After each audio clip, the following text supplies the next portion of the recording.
Praise the Lord. கிறிஸ்துவின் சமாதானம். எல்லாருமே எப்படி இருக்கிறீங்க?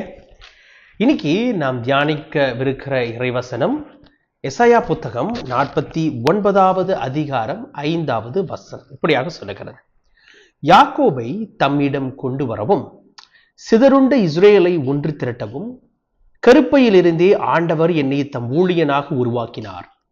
ஆண்டவர் பார்வையில் நான் மதிப்பு பெற்றவன், என் கடவுளே என் ஆற்றல், அவர் இப்பொழுது உரைக்கின்றார். Praise the Lord. இது இன்னைக்கு முதல் வாசகத்திலிருந்து எடுக்கப்படுது. இன்னைக்கு நாம் 2ஆம் வார ஞாயிற்றுக்கிழமையில இருக்கிறோம். அதாவது புதுக்காலம் 2ஆம் ஞாயிறு, அதனுடைய தொடக்கத்தில் இருக்கிற ஞாயிற்றுக்கிழமையில இருக்கிறோம். இதுக்கு முன்னுக்கு எபிஃபனி சண்டே, ராஜாக்கள் ஞானிகளின் வருகை, இயேசு கிறிஸ்து குழந்தையாக இருக்கும்போது அவரை மீட் பண்ண வராங்க. அதுக்கு பிறகு ஆண்டவருடைய பேப்டிசம் திருமுழுக்கு நம்ம பார்த்துருக்கிறோம். அப்போ இன்னைக்கு பொது காலத்துக்குள்ளே போகும் பொழுது, இன்னைக்கு ஆரம்பிக்கும் பொழுதே ஆண்டவர் நமக்கு கொடுக்குற ஒரு பெரிய அழைப்பு என்ன தெரியுமா? ஒரு அழைப்பு, வாங்க நான் உங்களை எப்போ தேர்ந்து கொண்டேன் தெரியுமா அப்படின்றது.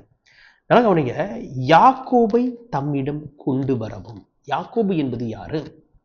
அவர் இஸ்ரேல் ஜனத்துக்கு, அதாவது இஸ்ரேல் அப்படின்னு பாடுறதுக்கு, இன்னைக்கு நம்ம இஸ்ரேல்ன்றது ஒரு நாடா பார்க்குறோம். அன்னைக்கு யாக்கோபு ஈசாக்குக்கு பிறந்த மைந்தன்.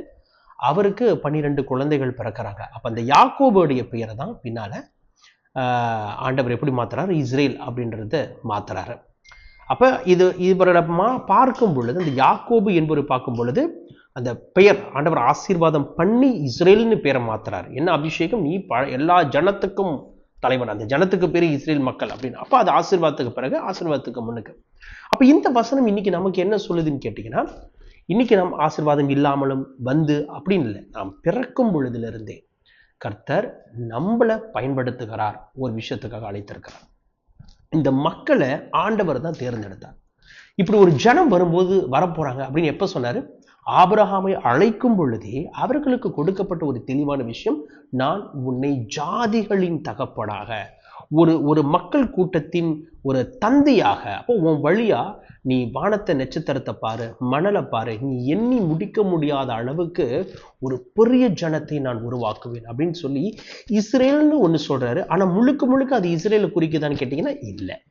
ஏன்னா புதிய ஏற்பாட்டின் வழியாக நஸ்ரனாகிய இயேசு கிறிஸ்துவை தன்னுடைய சொந்த இரட்சகராக ஏற்றுக்கொண்டு, அவருடைய பரிசுத்தத்தினாலே, நம்முடைய பரிசுத்த இரத்தத்தினாலே நம்முடைய பாவங்களை கழுவ பெற்று, பரிசுத்த ஆவியினாலே நிரப்ப பெற்று நடக்கிற ஒவ்வொருவரும் ஆண்டவருடைய ஜனமாக மாறுகிறோம். அதனாலதான் அவர் அன்னைக்கு ஆபிரகாம் சொன்னாரு, பிளட் வழியா அந்த மூதாதையர்கள் அந்த தொட்டு வரையா ஒரு இஸ்ரேல் ஜனமும், இயேசு கிறிஸ்துனுடைய அந்த நம்பிக்கை கொண்டு ஏற்றுக்கொள்கிறோம் இல்லையா, அதன் வழியாக ஒரு பெரிய ஜன கூட்டமாகவும் எல்லாத்தையும் தான் கர்த்தர் தன்னுடைய பிள்ளைகளாக ஏற்றுக்கொள்கிறார். அப்ப யாரெல்லாம் இயேசு கிறிஸ்துடைய பிள்ளைகளாக மாற முடியும், கர்த்தருடைய பிள்ளைகளாக மாற முடியும்னு கேட்டீங்கன்னா, இயேசு கிறிஸ்துவின் மீது நம்பிக்கை வைத்து அவரை முழுமையாக ஏற்றுக்கொள்கிறவர்கள் அனைவருமே ஆண்டவருடைய பிள்ளைகளாக இருக்கிறோம். அப்ப ஆண்டவருடைய பிள்ளைகளாக இருப்பதற்கு ஆண்டவர் 2 விஷயம் வாக்கு தத்தமாக கொடுக்கிறார், இல்ல ஒரு ரிக்வயர்மெண்டாவும் கொடுக்கிறாருன்னு நம்ம எடுத்துக்கலாம். இது எங்க பார்க்கிறோம் அப்படின்னு கேட்டீங்கன்னா, திருவெளிப்பாட்டு நூல் இருக்கு இல்லையா, நம்முடைய திருவெளிப்பாட்டு நூல் புத்தகம் 1வது அதிகாரத்துல இப்படியாக, அதாவது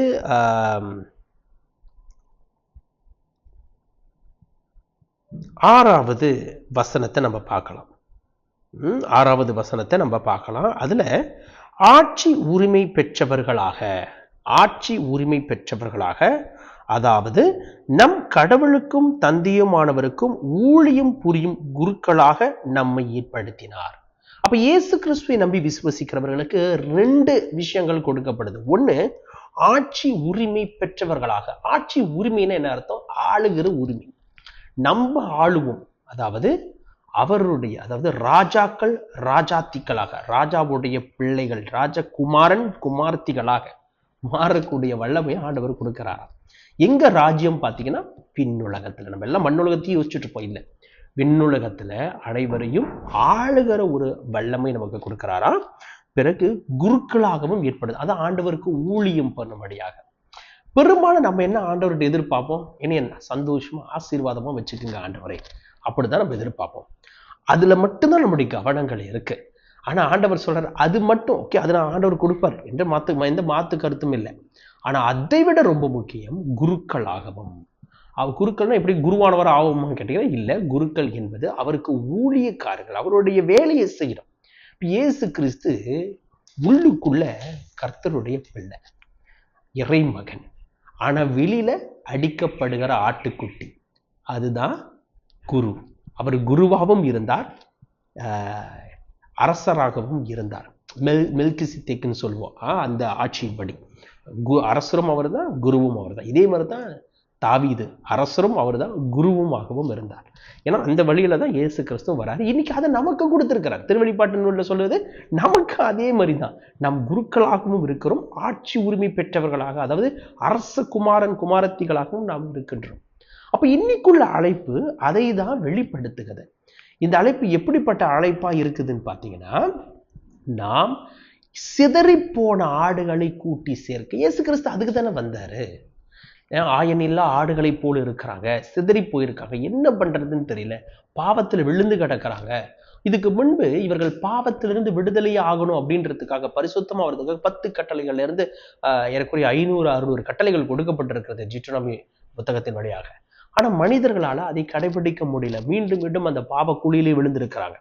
அதனாலதான் இறைமகன் இயேசு கிறிஸ்து வரார். தன்னுடைய ரத்தத்தை கொடுத்து தன்னை ஏற்றுக்கொள்வதன் வழியாக நாம் பாவ மன்னிப்பு பெற்று போக முடியும் அப்படின்ற ஒரு விஷயத்துக்கு இயேசு கிறிஸ்து நம்மளை கூட்டிட்டு போறாரு. அப்ப இன்னைக்கு நமக்கு சொல்லி கொடுக்கறதும் அதுதான். அப்ப நம்ம முதல்ல நம்மளுடைய பாவங்களிலிருந்து நாம் விடுதலை ஆகணும். அதுக்கு இயேசு கிறிஸ்துக்கும் நமக்கும் உள்ள உறவுகள் பலப்படணும். நான் இயேசு கிறிஸ்துவோடு கூட உறவில் இன்னும் பலப்பட, இன்னும் நெருங்கி வர வர என்னுடைய பாவங்களிலிருந்து நான் ஒவ்வொரு முறையும் விடுதலை ஆகி கொண்டிருக்கிறேன். நம்ம ஒரு தடவை மன்னிப்பு கேட்டு உடனே விடுதலை ஆகுமா? அப்படி இல்லை. இது ஒரு ப்ராசஸ், டே பை டே. உடனே பரிசுத்தமா நம்ம மாறும்னு கேட்டிங்கன்னா இல்லை. அப்படி பரிசுத்தமா மாறிட்டாலும் அடுத்து திரும்பி அதே தப்பை செய்கிறோம். அதுதான் டெம்டேஷன். நம்ம சுற்றி இருக்கிற டெம்டேஷன். சாத்தானானவன் கடைசி வரைக்கும் நம்மளை எப்படியாச்சும் ஒரு வகையில் கீழே அமுத்தணும்னு பார்த்துக்கிட்டு தான் இருப்பான். அவனை பற்றி நம்ம சாதாரணமாக எடை போட்டுற முடியாது. எதிரி யாருன்னு நமக்கு தெரியணும். மோசே பாருங்க, அத்தனை வருஷம் ஆண்டவருக்கு கீழ்ப்படிஞ்சு கணக்காக வந்தார். கடைசி நேரத்தில் அந்த கானான் தேசத்துக்கு உள்ளுக்கு போகிறதுக்கு முன்னுக்கு ஒரு தவறு ஒன்று பண்ணிடுவார். அப்போ அவரை அந்த அளவுக்கு அவர் வெயிட் பண்ணி அவருக்கு பிரச்சனையை கொண்டு வந்து கொடுப்பான். நீங்கள் நினைக்காதீங்க, எனக்கு ஒரு போதகர் சொன்னது, அவர் ஆரம்ப கால ஊழிய பணியில் இந்த லஸ்ட் அப்படின்ற பாவத்தை ஓவர் கம் பண்ணி வந்துட்டாரு. ஆனால் அவர் சொல்லுகிறாரு, அப்போ கூட அவருக்கு அந்த பிரச்சனை இல்லையா. அவர் நினச்சிட்டாரா அப்போ ஓவர் கம் பண்ணிட்டு வந்துட்டேன், நான் ஆண்டவர் ஊழியத்தில் இருக்கிறேன்னு. ஆனால் 50 வயதுக்கு அப்புறம் மீண்டுமாக அதே பிரச்சனை அவருக்கு வருது. டெம்டேஷன்ஸ் அவருக்கு வருது. அது சொல்றாரு, அதுக்கப்புறம் நான் அது கடந்து போறது இருக்கு, அது பெரிய இன்னும் விஷயம், அது இன்னொரு பெரிய போராட்டம் அப்படின்றாரு. அப்ப நம்ம ஒரு பாவ சூழ்நிலையிலிருந்து தப்பி வந்துட்டோம் அப்படின்னா வந்துருமோ இல்லை, மீண்டுமாக அந்த சூழ்நிலை வருது. இது இயேசுவுக்கும் நடக்குது. பாலை நிலத்துல இயேசு கிறிஸ்துவ அவர் சோதனைக்கு உட்படுத்தப்பட்டு லூக்கா புத்தகத்தில் அழகாக சொல்லப்படும் 4வது அதிகாரத்துல அழகை சிறிது காலம் அவரை விட்டு அகன்றான் அப்படின்னு இருக்கும். அப்ப என்ன அர்த்தம்? திரும்பி மீண்டும் வரப்போறான்னு அர்த்தம். நான் இப்ப அழகையை பத்தி பெருமையா பேசல, ஆனா நமக்கு ஒரு துன்பங்கள் இருக்கு, வேதனைகள் இருக்கு. அதுக்கு கர்த்தர் ஒரு காரணம் வச்சிருக்கிறார். ஏன் இப்படி அழகை ஆண்டவர் விட்டு சோதிக்க விடுறாரு கேட்டீங்கன்னா, நீதிமொழிகள் புத்தகம், நீதிமொழிகள்ல ஜட்ஜஸ், நீதி தலைவர்கள் புத்தகம் இருக்கு இல்லையா, அந்த புத்தகத்துல அந்த மக்களை ஜனங்களை ஆண்டவர் மீட்டெடுக்கிறாரு. திடீர்னு பார்த்தா எதிராளிகளை அந்த இடத்துக்குள்ளே விட்டு வச்சிருக்கிறாரு. அப்போ அதுக்கு அர்த்தமும் சொல்வார். ஏன் விட்டு வச்சிருக்காருன்னா, இந்த ஜெனரேஷன்ல அடுத்து வரப்போற ஜெனரேஷன் கண்டிப்பா என்னை விட்டு மீறி போவோம், அவங்கள திரும்பி இவங்களை வச்சு அவங்களை அடி கொடுத்து திரும்பி என்கிட்ட கூட்டு வரதுக்காக வச்சிருக்கேன்னு முன்னுக்கே சொல்லிடுவார். இப்படி முன்குறித்தே ஆண்டவர் நிறைய காரியம் வச்சிருக்காரு. நம்ம எப்படி இருப்போம்னு ஆண்டவருக்கு நல்லாவே தெரிஞ்சிடும்.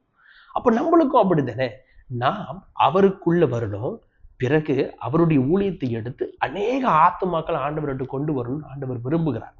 இப்ப வாழுகின்ற ஆண்டவரை எப்படி இந்த உலகத்துக்கு கொண்டு வர முடியும்னா, வாழுகிற நம்மளை வச்சுதான் நம் ஆண்டவர் இருக்கிறார் என்பதை நம்ம ஒரு சாட்சியாக வெளியே கொண்டு வர முடியும். அப்படிதான் அநேக ஆத்துமாக்களை கூட்டிட்டு வரும். இன்னைக்கு பாருங்க, இன்னைக்கு நீங்க ஒரு வேதனையில இருப்பீங்க, சோதனையில இருப்பீங்க, அடுத்து என்ன நடக்க போகுதுன்னு உங்களுக்கு தெரியாது. ஆனா இப்படிப்பட்ட சூழ்நிலையில இருக்க பொழுது எப்படி உங்களுக்கு நான் உங்களை எப்படி நடத்துறது, ஆண்டவர் எப்படி நடத்துறாருன்னு கேட்டீங்கன்னா, யாருடைய ஒரு ஊழியக்கார வழியாகத்தான். என் வழியாகவோ பிறர் வழியாகவோ நீங்க கேட்டுட்டு இருக்கீங்க உங்க வழியாகவோ இல்லை யாராவது ஒரு வகையில ஆண்டவர் உங்களை எப்படியும் நடத்தி கொண்டுதான் இருக்கிறார். வார்த்தை வழி. அதனால தான் வசனம் சொல்லுது, உங்களுடைய வார்த்தை எனக்கு ஆறுதலாக அமைந்தது. அப்ப எங்க போறது என்ன பண்றதுன்னு தெரியாதப்ப இந்த வார்த்தைகளை கொண்டுதான் ஆண்டவர் நடத்துகிறார். அப்ப இதுதான் ஆண்டவர் நம்மளை வச்சு செய்யறது. பட் நம்ம தான் அவருடைய ஊழியக்காரர்களாக மாறணும். அப்ப எப்படி ஊழியக்காரர்களாக மாறணும்னா முதல் நான் ஆண்டவரை அனுபவிக்கணும். இதை தான் ஏசாயாவுக்கு இன்னைக்கு முதல் வாசகத்துல சொல்றார். நான் உன்னை சிதறி போன என் மந்தைகள், என்னுடைய ஆடுகள், என்னுடைய இஸ்ரேல் ஜனங்களை நான் திருப்பி கூட்டிட்டு வர்றதுக்காக உன்னை தாயின் கருவயிற்றில் இருக்கும் பொழுதே உன்னை பெயர் சொல்லி அழைத்தேன். அப்ப எங்க அழைப்பு ஒவ்வொருக்கும் எங்க கிடைக்குதுன்னு கேட்டீங்கன்னா தாயின் கருவயிற்றில் இருக்கும் பொழுதே அழைப்பு வருகிறது. அப்ப எனக்கும் உங்களுக்கும் அழைப்பு எங்க வந்தது? தாயின் கருவயிற்றில். இன்னைக்கு நான் அநேக அம்மாமார்கள் தாய்மார்கள் கேட்குறீங்க, ஏன் ஆண்டவரே இந்த குடும்பத்துல போய் என்னை கொண்டு போய் வச்சிருக்கிறீங்க, நான் எப்படி வாழ்ந்திருந்தேன், போய் இந்த குடும்பத்துக்கு நீ அனுப்பி வச்சிருக்கிறீங்கன்னு நீங்க கேட்கலாம். ஆனா அதுக்கு ஆண்டவர் ஒரு காரணமும் வச்சிருக்கிறார். எப்படி தீமோத்தின்ற ஒரு அன்பு மகனை பவுல் அனுப்புவார். ஒரு இடம் பிலிப்பு நகரில் அந்த ஒரு இடம் ஒரு பயங்கரமான ஒரு இடமா இருக்குது, பாவம் நிறைந்த இடமா இருக்கு. அந்த இடத்துல இந்த நல்ல செய்தியே வர்றதில்லை. அப்போ பிலிப்பு புத்தகத்துல பவுல் எழுதும்போது சொல்லுவாரு, என்னுடைய மகன் தீமோத்தியை நான் அனுப்புகிறேன், அவன் திரும்பி வரும்பொழுது எனக்கு நல்ல செய்தியை கொண்டு வருவான். அப்ப தீமோத்திக்கு மேல பவுலுக்கு இருக்கிற நம்பிக்கை என்ன நம்பிக்கை? இவன் ஆண்டவருடைய பிள்ளையா இருக்கிறான், இவன் அங்க போனா அந்த இடத்தையே மாத்திடுவான். இன்னைக்கு நம்மளும் அப்படித்தானே ஆண்டவர் நம்மளை குறிச்சு வச்சிருக்கிறாரு. நம்ம ஆண்டவரோடு கூட போறோம், ஜெபமாலை செய்யறோம், மாஸ்க் அட்டன் பண்றோம், கர்த்தருடைய வசனங்களுக்கு முறையாக கீழ்ப்படிந்து நடக்கிறோம். இது எல்லாம் நடந்துகிட்டு இருக்கு, இதெல்லாம் செயல்பாட்டில் இருக்கு. அப்ப இப்படி பார்க்கும்போது கர்த்தர் நம்மளை என்ன நினைப்பாரு? சரி, அந்த நம்மள சரியா ஒரு ஒரு ப்ராஸ்பெரிட்டியான இருக்கிற இடத்துல போய் வச்சு அதனால என்ன புண்ணியம்? நீங்க சந்தோஷமா வாழ்றதுக்கு அங்க இருக்கீங்க, நீங்க நம்ம சந்தோஷமா வாழ்றதுக்கு பரலோகம் இருக்குது, அடுத்து அங்க போய் அங்க சந்தோஷமா வாழணும். ஆனா இங்க சந்தோஷம் இல்லாத பிரச்சனையே இருக்கிற இடத்துல நம்மளை அனுப்பி அந்த இடத்த சந்தோஷமா மாத்துறதுக்காக தானே, அதுதானே ஊழியம், அதுக்காகத்தானே நம்மளை அனுப்பியிருக்கிறாரு. அப்ப சகோதரிமார்கள், தாய்மார்கள், ஏன் இந்த குடும்பத்துக்கு ஆண்டவர் உங்களை அனுப்பி வச்சிருக்காருன்னு கேட்டீங்கன்னா ஒரே காரணம் தான். மேபி அந்த குடும்பம் ஆண்டவருக்குள்ள இல்லாம இருக்கலாம், விசுவாசத்திலிருந்து விலகி இருக்கலாம். உங்களை அந்த இடத்துக்கு அனுப்பி வச்சது காரணமே உங்களுடைய ஜெபத்தினாலும் உங்களுடைய அன்பினாலும் நீங்க வெளிப்படுத்துகிற இயேசு கிறிஸ்துவினாலும் நீங்க போற குடும்பம் ரட்சிக்கப்பட்டு ஆண்டவருக்குள்ள வரட்டும். ஹல்லேலூயா. நீங்க எந்த இடத்துல, நீங்க ஒரு இடத்துக்கு வேலைக்கு போறீங்க, என்ன ஆண்டவர் இந்த இடத்துல போய் எனக்கு வேலை கொடுத்து வச்சிருக்கிறீங்க நீங்க கேட்கலாம். ஆனா உங்களுடைய விசுவாசத்தினாலும் நீங்க ஆண்டவர் மீது வைத்திருக்கிற அன்பினாலும் அந்த இடம் ஒரு ரட்சிப்புக்குள்ள வரும்.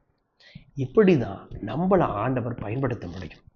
ஒரு பவுல் என்டையர் கிரேக்க நாட்டையே கர்த்தர் அவர் வைத்து கொண்டு மாற்றினார் என்றார்.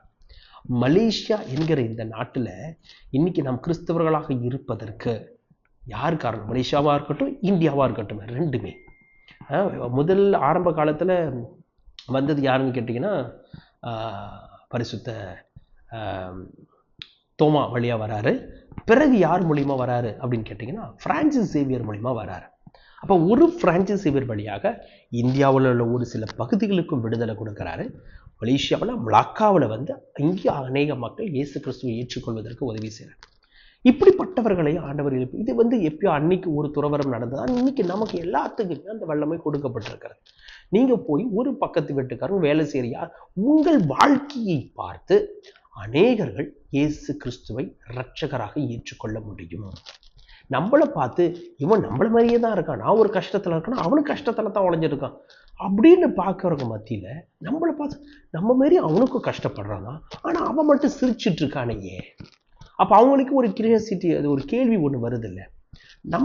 நம்மளுக்கும் பிரச்சனை இருக்கு, அவனுக்கும் பிரச்சனை இருக்கு, ஆனா நம்ம கஷ்டப்பட்டுட்டு இருக்கோம், அழுதுகிட்டு இருக்கோம், ஏன் வாழ்க்கை இப்படி இருக்குன்னு இருக்கோம், ஆனா அவன் சிரிச்சுட்டே இருக்கானே. டேய், எப்படா